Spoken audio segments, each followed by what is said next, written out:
ସମସ୍ତଙ୍କୁ ମୋର ନମସ୍କାର।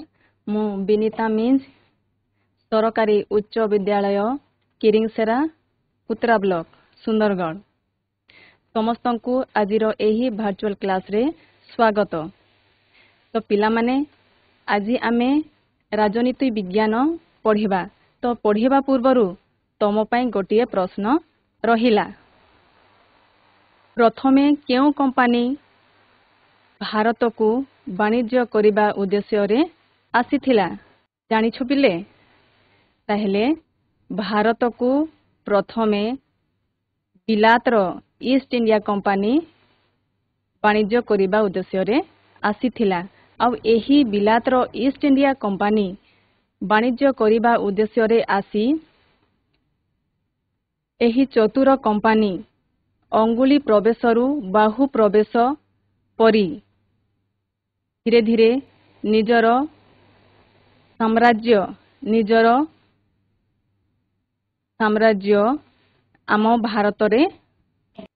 ଆମ ଭାରତକୁ ଧୀରେ ଧୀରେ ନିଜର ଅଧୀନରେ କରିନେଲା ଆଉ ଭାରତୀୟମାନଙ୍କୁ ବହୁତ ଶୋଷଣ କଲା ଓ ଆମେମାନେ ପରାଧୀନ ହୋଇଗଲୁ।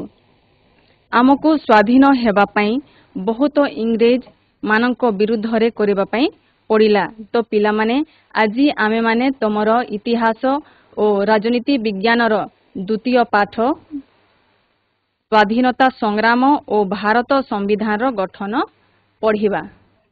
1857 ମସିହାରେ ଇଂରେଜମାନଙ୍କ ବିରୁଦ୍ଧରେ ପ୍ରଥମ ସ୍ୱାଧୀନତା ସଂଗ୍ରାମ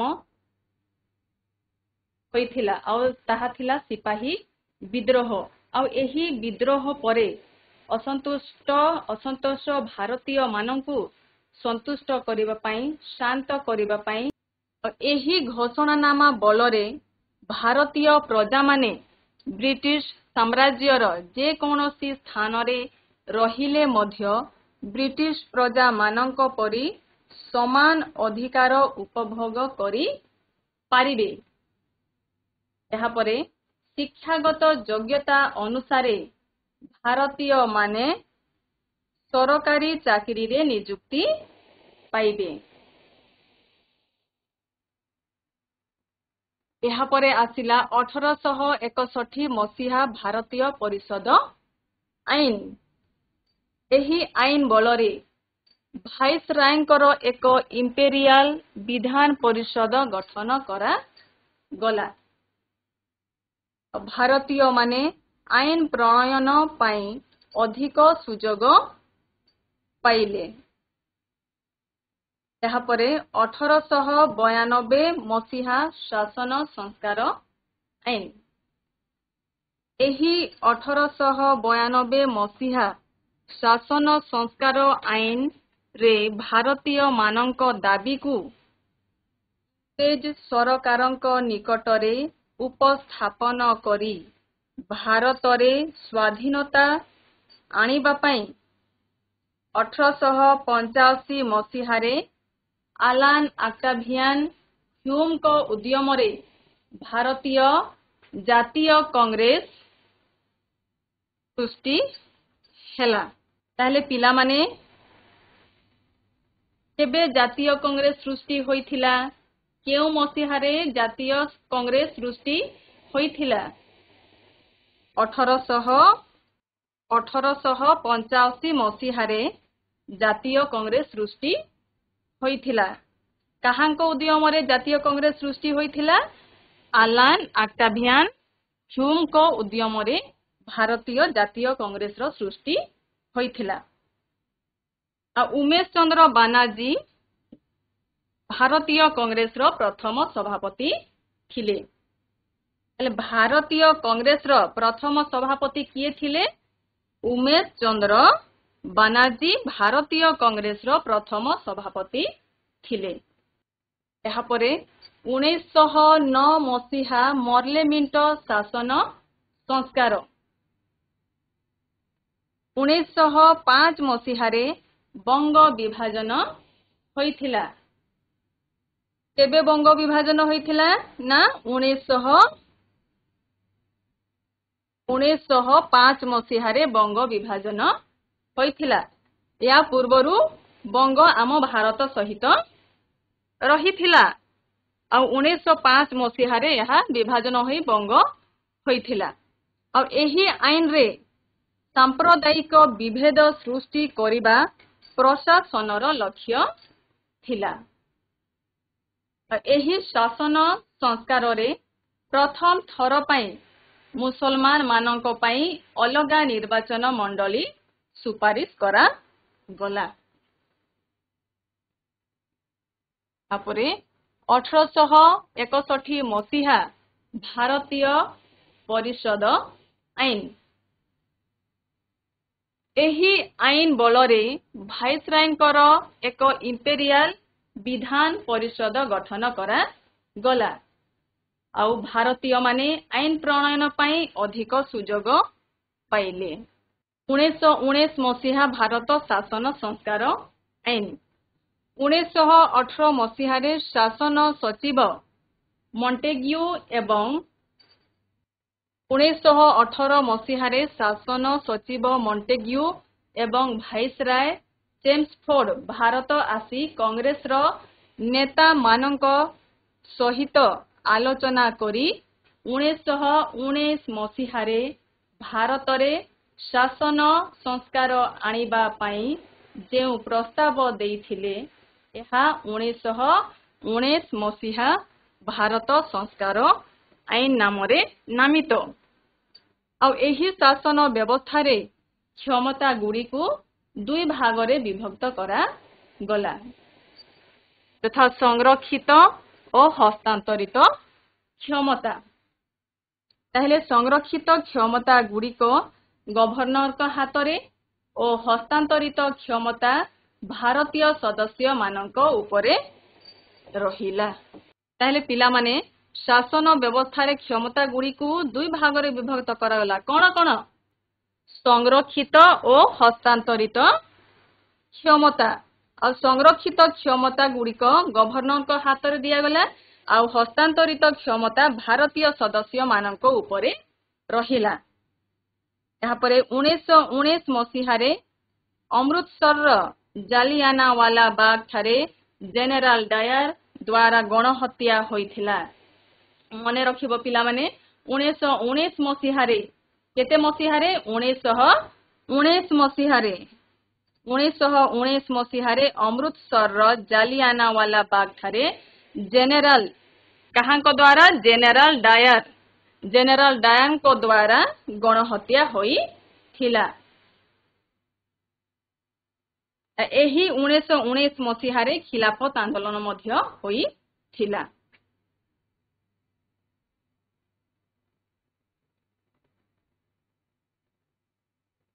यहाँ परे 1935 मसीहा भारत शासन आईन।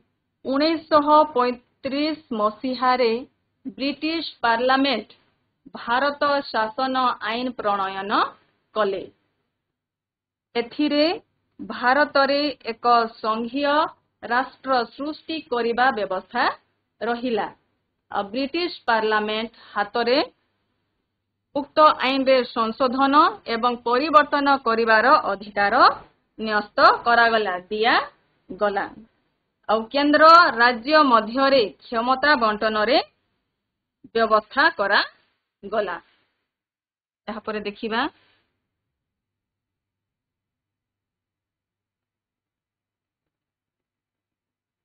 1947 मसीहा भारतर स्वाधीनता आईन। ब्रिटिश सरकारଙ୍କ प्रतिनिधि हिसाब रे भारतीय मानकर समस्यार समाधान उद्देश्य रे लॉर्ड माउंटबेटन बड़लाट भावरे भारत को 1947 मसीहारे आसी थिले। ताहले 1947 मसीहारे किए भारत को आसी थिले ना लॉर्ड माउंटबेटन बड़लाट भावरे भारत को 1947 मसीहारे आसी थिले। ब्रिटिश सरकारଙ୍କ प्रतिनिधि हिसाब रे भारतीय मानकर समस्यार समाधान करिबा उद्देश्य रे ए लॉर्ड माउंटबेटन बड़लाट भावरे भारत को केते मसीहारे 1947 मसीहारे आसीथिले। से भारत रे कांग्रेस रो नेता, मुस्लिम लीग रो नेता एवं भारत रो केतेक विशिष्ट व्यक्ति मानक सहित आलोचना करी केतोटी प्रस्ताव देइथिले। ताले सेही प्रस्ताव गुड़िक कौन कौन अटे सेटा आमे देखिबा। भारत को विभाजन करा जाई भारत एवं पाकिस्तान नाम रे दुईटी स्वाधीन राष्ट्र सृष्टि करा जीवो। ताले भारत को विभाजन करा जाई, भारत को भाग करा जाई दुईटी स्वाधीन राष्ट्र सृष्टि करा जीवो। से हउछि भारत एवं पाकिस्तान। प्रत्येक राष्ट्र पई पृथक भावरे सार्वभौम व्यवस्थापक सभा रहिबो। प्रत्येक राष्ट्र पई पृथक भावरे सार्वभौम व्यवस्थापक सभा रहिबो। प्रत्येक राष्ट्र पई बड़लाट नियुक्ति व्यवस्था रहिबो। यहाँ परे प्रत्येक राष्ट्र पई बड़लाट नियुक्ति व्यवस्था रहिबो। तापरे राज्य मानकरे गवर्नर नियुक्ति पाइबे। भारत रे ब्रिटिश सरकारक शासन आउ रहिबो नाही। तापरे देखिबा संविधान प्रणयन सभा। ताहेले 1946 मसीहारे भारतर परिस्थिति समीक्षा करिबा पाई 3 जन कैबिनेट मंत्री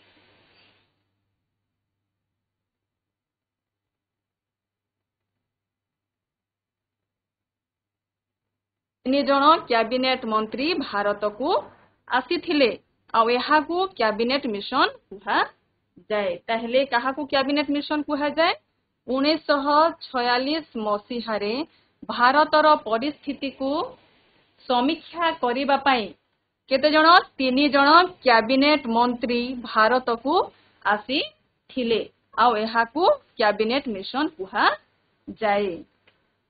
और यही कैबिनेट मिशन रो सुपारिश क्रमे संविधान प्रणयन पाई एक संविधान प्रणयन सभा गठन करा जाई थिला। आ यही सभारे 389 जन सदस्य थिले। आ यही सभाटी प्रथमे 1900 मसीहा डिसेम्बर 9 तारिखरे बसी थिला। ताहले एही सभाटी कहिले केउ सभाटी? संविधान प्रणयन सभाटी। संविधान प्रणयन सभाटी प्रथमे 1946 मसीहा डिसेम्बर 9 तारिखरे बसी थिला। आ एही सभारे एही संविधान प्रणयन सभारे डॉक्टर राजेंद्र प्रसाद संविधान प्रणयन सभार सभापति थिले और डॉक्टर भीमराव आंबेडकर चिठा प्रस्तुत कमिटीर अध्यक्ष थिले। ताहले संविधान प्रणयन सभार सभापति किए थिले ना? डॉक्टर राजेंद्र प्रसाद। डॉक्टर राजेंद्र प्रसाद संविधान मने रखिबो पिले। डॉक्टर राजेंद्र प्रसाद संविधान प्रणयन सभार सभापति थिले और डॉक्टर भीमराव आंबेडकर चिठा प्रस्तुत कमिटीर अध्यक्ष थिले। आ नूतन संविधान 1949 मसीहा नवेम्बर 26 तारिखरे ग्रहण करा गला। ताले नूतन संविधान केउ मसीहा केते तारिखरे ग्रहण करा गला? नूतन संविधान 1949 मसीहा नवेम्बर 26 तारिखरे ग्रहण करा गला। आ 1950 मसीहा जनवरी 26 तारिख ठू कार्यकारी होई आसुछि। ताहले 1950 मसीहा जनवरी 26 तारिख ठू एहा कार्यकारी होई आसुछि। ताहले पिला माने आमे माने एही पाठर आमे कोन शिखिले ताहा टिके देखिबा। 1800 57 ମସିହାରେ ଭାରତର ପ୍ରଥମ ସ୍ୱାଧୀନତା ସଂଗ୍ରାମ ସିପାହୀ ବିଦ୍ରୋହ ହୋଇଥିଲା। ତାହେଲେ ପିଲାମାନେ ମନେ ରଖିବ ଭାରତର ପ୍ରଥମ ସ୍ୱାଧୀନତା ସଂଗ୍ରାମ କେବେ ହୋଇଥିଲା? 1857 ମସିହାରେ ଭାରତର ପ୍ରଥମ ସ୍ୱାଧୀନତା ସଂଗ୍ରାମ ହୋଇଥିଲା। କାହାଙ୍କ ବିରୋଧରେ? ଇଂରେଜ ମାନଙ୍କ ବିରୁଦ୍ଧରେ ହୋଇଥିଲା।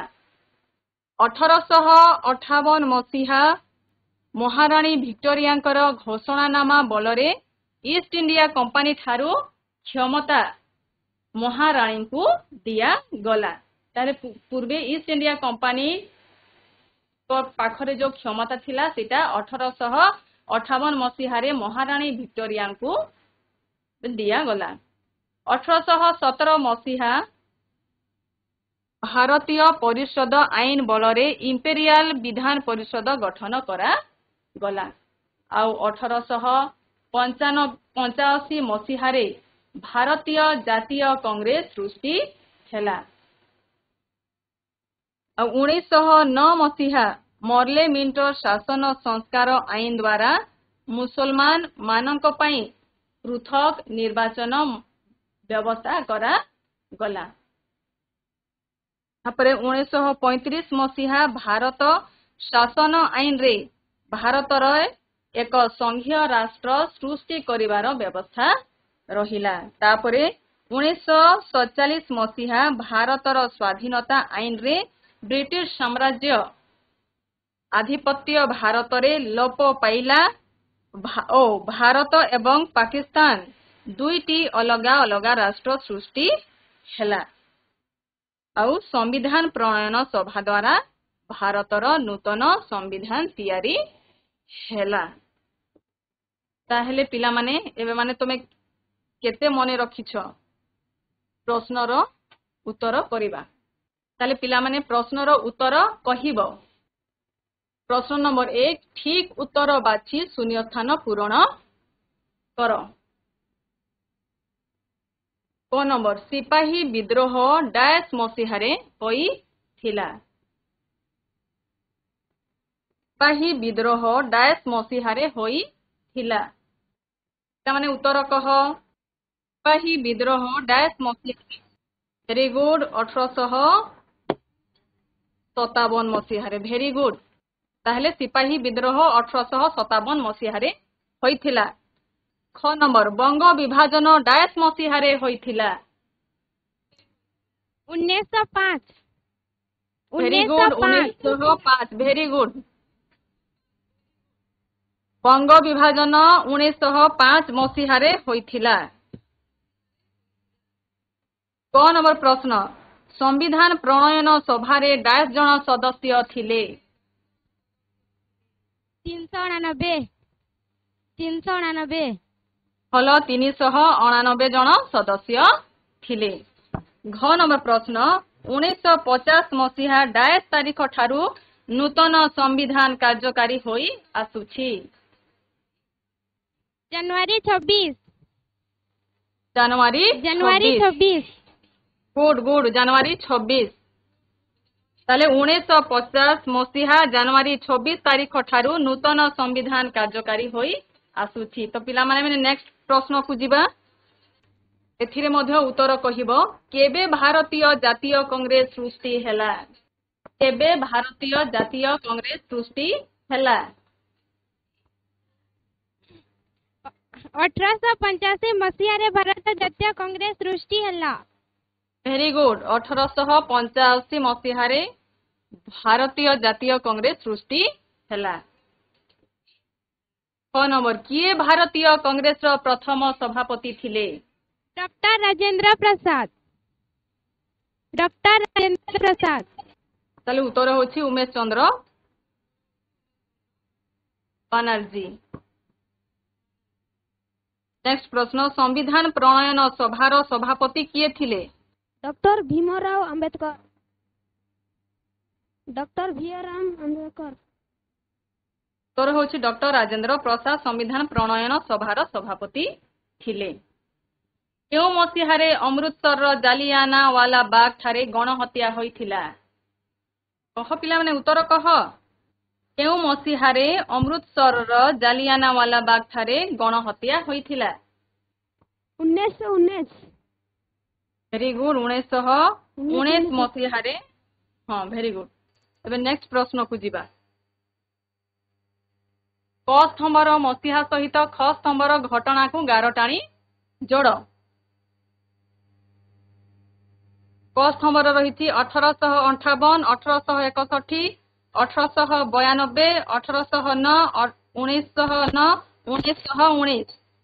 ଆଉ ଖ ସ୍ତମ୍ଭରେ ଅଛି ଭାରତ ଶାସନ ସଂସ୍କାର ଆଇନ, ମର୍ଲେ ମିଣ୍ଟର ଶାସନ ସଂସ୍କାର ଆଇନ, ଭାରତୀୟ ପରିଷଦ ଆଇନ, ଭାରତ ଶାସନ ସମ୍ପର୍କିତ ଘୋଷଣା ନାମ ଭାରତ ଶାସନ ଆଇନ। ହେଲେ କୋଉଟା କୋଉଥିରେ ଯିବ କହିବ? 1858 କୋଉଟା ହେବ? 1858 ଭାରତ ଶାସନ ସମ୍ପର୍କିତ ଘୋଷଣାନାମା। ନେକ୍ସଟ ଭାରତ ଶାସନ ସଂସ୍କାର ଆଇନ, ଭାରତୀୟ ପରିଷଦ ଆଇନ, 1861 ଭାରତୀୟ ପରିଷଦ ଆଇନ। ତାପରେ 1892 ଗୁଡ୍ 1892 ଶାସନ ସଂସ୍କାର ଆଇନ। ନେକ୍ସଟ 1909 ମାର୍ଲେ ମିଣ୍ଟୋ ଶାସନ ସଂସ୍କାର, ଗୁଡ୍ 1909 ମର୍ଲେ ମିଣ୍ଟୋ ଶାସନ ସଂସ୍କାର। ଭଲ। 1919 ଭାରତ ଶାସନ ସଂସ୍କାର ଆଇନ, ଭାରତ ଶାସନ ସଂସ୍କାର ଆଇନ। 1919 ଭାରତ ଶାସନ ସଂସ୍କାର ଆଇନ। ତାହେଲେ ନେକ୍ସଟ ପ୍ରଶ୍ନ ଯିବା। 4 ନମ୍ବର ପ୍ରଶ୍ନ ସଂଶୋଧନ କରି ଲେଖ। 1919 ମସିହା ଭାରତ ସଂସ୍କାର ଆଇନ ବଳରେ ଶିକ୍ଷାଗତ ଯୋଗ୍ୟତା ଭିତ୍ତିରେ ଭାରତୀୟମାନେ ସରକାରୀ ଚାକିରିରେ ନିଯୁକ୍ତି ପାଇପାରିବେ। ସଂଶୋଧନ କରି କହ ପିଲାମାନେ, କୋଉଟା ସଂଶୋଧନ ହେବ? 1919 ମସିହା ଭାରତ ସଂସ୍କାର ଶାସନ ଆଇନ ବଳରେ ଶିକ୍ଷାଗତ ଯୋଗ୍ୟତା ଭିତ୍ତିରେ ଭାରତୀୟମାନେ ସରକାରୀ ଚାକିରିରେ ନିଯୁକ୍ତି ପାଇପାରିବେ। କଣ ହେବ? ତାହେଲେ 1919 ମସିହା ବଦଳରେ କଣ ହେବ? 1858 ମସିହା ଭାରତ ସଂସ୍କାର ଆଇନ ବଳରେ ଶିକ୍ଷାଗତ ଯୋଗ୍ୟତା ଭିତ୍ତିରେ ଭାରତୀୟମାନେ ସରକାରୀ ଚାକିରିରେ ନିଯୁକ୍ତି ପାଇପାରିବେ। ଖ ନମ୍ବର 1892 ମସିହା ଶାସନ ସଂସ୍କାର ଆଇନ ବଳରେ କେନ୍ଦ୍ର ରାଜ୍ୟ ମଧ୍ୟରେ ବିବାଦର ସମାଧାନ କରିବା ପାଇଁ ରାଜ୍ୟ ନ୍ୟାୟାଳୟ ବ୍ୟବସ୍ଥା ରହିଲା। କଣ ହେବ? ସଂଶୋଧନ କରି କହ। 1935 ମସିହା ଶାସନ ସଂସ୍କାର ଆଇନ ବଳରେ କେନ୍ଦ୍ର ରାଜ୍ୟ ମଧ୍ୟରେ ବିବାଦର ସମାଧାନ କରିବା ପାଇଁ ରାଜ୍ୟ ନ୍ୟାୟାଳୟ ବ୍ୟବସ୍ଥା ରହିଲା। ତାହେଲେ ଉତ୍ତର ହେଲା 1935। ଗ ନମ୍ବର 1861 ମସିହା ଶାସନ ଆଇନ ବଳରେ ଭାରତରେ ବ୍ରିଟିଶ ସାମ୍ରାଜ୍ୟ କ୍ଷମତା ଆଉ ରହିଲା ନାହିଁ। କଣ ହେବ? କହ କଣ ହେବ? 1947 ମସିହା 1947 ମସିହା ଶାସନ ଆଇନ ବଳରେ ଭାରତରେ ବ୍ରିଟିଶ ସାମ୍ରାଜ୍ୟ କ୍ଷମତା ଆଉ ରହିଲା ନାହିଁ। ଛ ନମ୍ବର ଭାରତର ନୂତନ ସମ୍ବିଧାନ 1949 ମସିହା ନଭେମ୍ବର 26 ତାରିଖରୁ କାର୍ଯ୍ୟକାରୀ ହୋଇ ଆସୁଛି। 1950 ମସିହା 1950 ମସିହା କେଉଁ ତାରିଖ? 1950 ଜାନୁଆରୀ 26।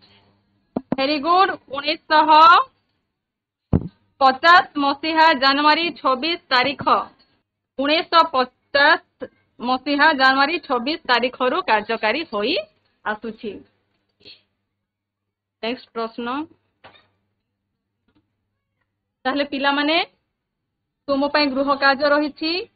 ଭାରତକୁ ସ୍ୱାଧୀନ କରିଥିବା ସ୍ୱାଧୀନତା ସଂଗ୍ରାମୀ ମାନଙ୍କର ନାମ ଲେଖିବ ଆଉ ତମର ଇତିହାସ ଶିକ୍ଷକଙ୍କୁ ଦେଖେଇବ। ଧନ୍ୟବାଦ। Thank you.